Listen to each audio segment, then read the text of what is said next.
Hey everyone, my name is Sean Arnold and this is my deck guide for Lieutenant Belica for solo queuing. Lieutenant Belica is a fantastic hero for solo queuing, a great mid laner hero no matter who you're playing with, and it's just a really sustainable and fun character to play as. Let's get into the cards here and talk about her build as we start grinding towards version 42. A lot of people are trying to get their masteries, just like myself, and this card deck really works well for that. So the first card which we're going to go for is our prime card here, the Archmagus. Obvious card for a caster type hero. More power along with that health regen and mana regen. Really great there for Lieutenant Belica. Then we've got a mana potion, a health potion, a Magus ward, a Lord's ward, and a Brawler's ward with 12 CP upgraded in terms of power. We have a 6 CP Silver Spare, a 12 CP Magna Lens.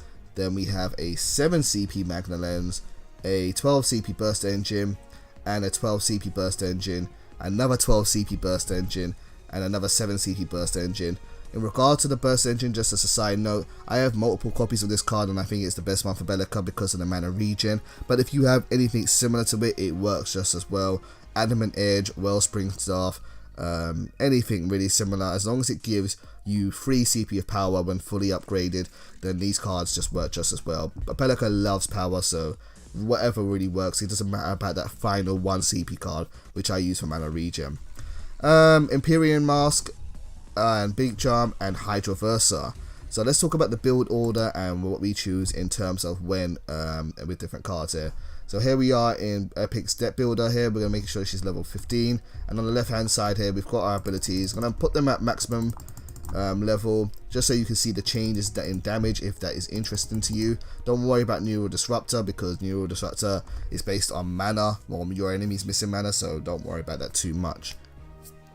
So before we get into the build order itself, let's talk about the optional cards.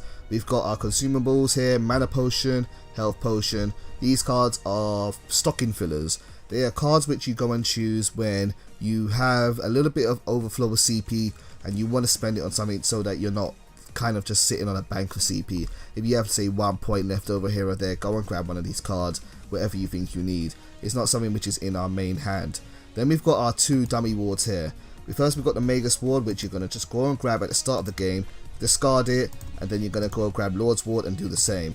Belica most likely will be in the mid lane, so having 2 wards is really nice, especially if you want to go and grab River buff at the 3-minute mark.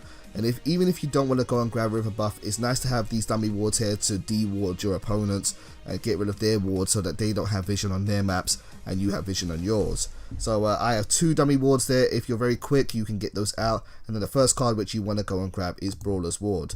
Don't worry about the upgrades, we'll talk about them later, but Brawler's Ward is a really great ward. It's got a nice little bit of extra mana for Belica, which is quite nice, and it gives you an upgraded bonus of power when fully upgraded, which we won't do till later on. But most importantly, it has that ward active, which you can use to replace these wards once they start to depop roughly about 2 minutes in.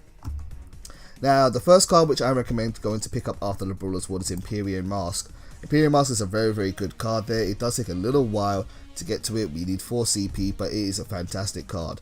It has a unique ability where you can cycle between one of these 3 buffs. You can go 24 damage, or you can get 16 basic armor and 12 ability armor, or you can get 1.2 mana regen. Each of those is 4 CP worth of value, so it's a really nice card. It's very cost effective and you get to pick and choose when you need them. Mainly you're going to be going it for the first and the third ability, either the damage or the mana regen. Use the damage when you're doing some damage, use the mana regen when you're not attacking or you're just using your basic attack.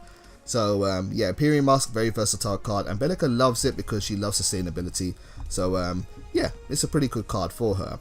The next card which I recommend getting is Blink Charm. Blink Charm is a card which you want to get, you need to be smart with Blink Charm. Blink Charm is best used when you've lost your first wave of towers, but Blink Charm is a very vital card for Belica in long vulnerable situations when the lanes are a bit longer.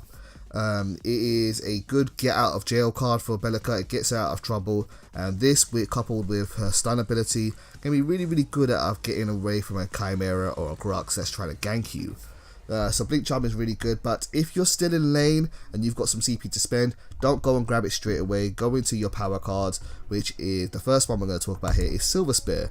Silver Spear upgraded with 3 CP of power here, and it's a really nice card. It gives you 1.4 value of health regen. It's a nice little bit of health regen. It helps Belica just to be a little bit more sustainable, so you can keep on farming in lane for as long as possible. It's a nice balanced card in my opinion, and being an order hero, it's great because you can take advantage of that. Next, we've got 2 cards here, and they're a little bit unusual, but bear with me as I explain them. The first one we're going to go for is our 7 CP burst engine, upgraded with 1, 2, 3, 4 points of power. I'll tell you why that is that later on. And then we're going to go for the same kind of similar card in Magna Lens. Magna Lens gives you ability penetration, whilst Burst Engine gives you power.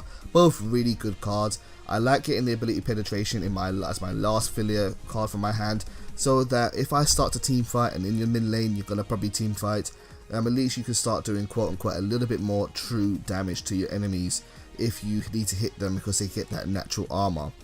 And so this is what Belica's early game hand kind of looks like. As we start to transition into the mid game card, what we are into the late game, we have a couple of cards which kind of hold us over. The first card which we're going to do is get rid of Imperium Mask and go and grab Hydroversa. Hydroversa is a fantastic card, gives you a huge mana power boost, and because Belica is so sustainable with her mana, it really gets a lot of value out of that. So Hydroversa is fantastic. And then you want to go and upgrade the Brawler's Ward with 9 CP worth of power there, so that Belica has a ton of CP, and we can call this her mid game hand. Does a lot of damage, and you can kind of win the game with this hand alone. In case you haven't won the game though and you need to get that extra little bit more power, we're going to go and first get rid of Silver Spear, and then we're going to go and upgrade into a 12-point bonus power card like Burst Engine here. Then you need to kind of ask yourself and make a decision. You need to ask yourself, what have you been spending the game mostly doing? If you've been spending the game mostly fighting bots in lane and not necessarily team fighting, maybe you want to get rid of Magna Lens and stick to just building pure power with your cards here. If you have been contributing to team fights quite a bit, and you realistically should be, then go for keep the Magna Lens, get rid of the 7 CP worth of power card here, and go for more ability penetration as you get rid of Hydroversa as well, and get those upgrades there. But it really depends on what you've been doing mostly in the battle. This is more for team fights and more contributing towards those. Having the extra power is more for the late game, pushing back bots, particularly super bots if the enemy takes your towers. Belica is very good at pushing bots and has an amazing Waveclear, but when you get to those super bots with those high amounts of health, she can't really take them out in one shot, which is what you really want to do as a caster hero. And it might take her 2 or 3 shots in order to get them down.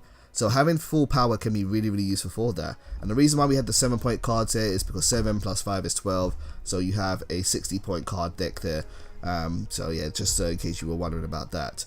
But if you're not worried too much about getting those cards, then don't worry about the power. Get the penetration so you can contribute to team fights and continue to do things like Seismic Assault into Void Bomb in order to kind of help hit confirm your opponents and get those kills. Totally up to you. This makes Void Drone a little bit more effective because it zaps them, but then again Void Drone doesn't never really last very long anyway. So that's my build for Lieutenant Belica, guys. Let me know what you think. I have many more hero decks coming out soon, so hopefully this helps people grind their decks and get Lieutenant Belica mastery before the version 42 update. Thank you very much for tuning into this video, and if you ever want to play Paragon with me sometime on PS4, feel free to add me. All my contact details or account names are on the screen, as you can see, and yeah, I'll look forward to teaming up with you in Paragon sometime. Thank you for watching and take care.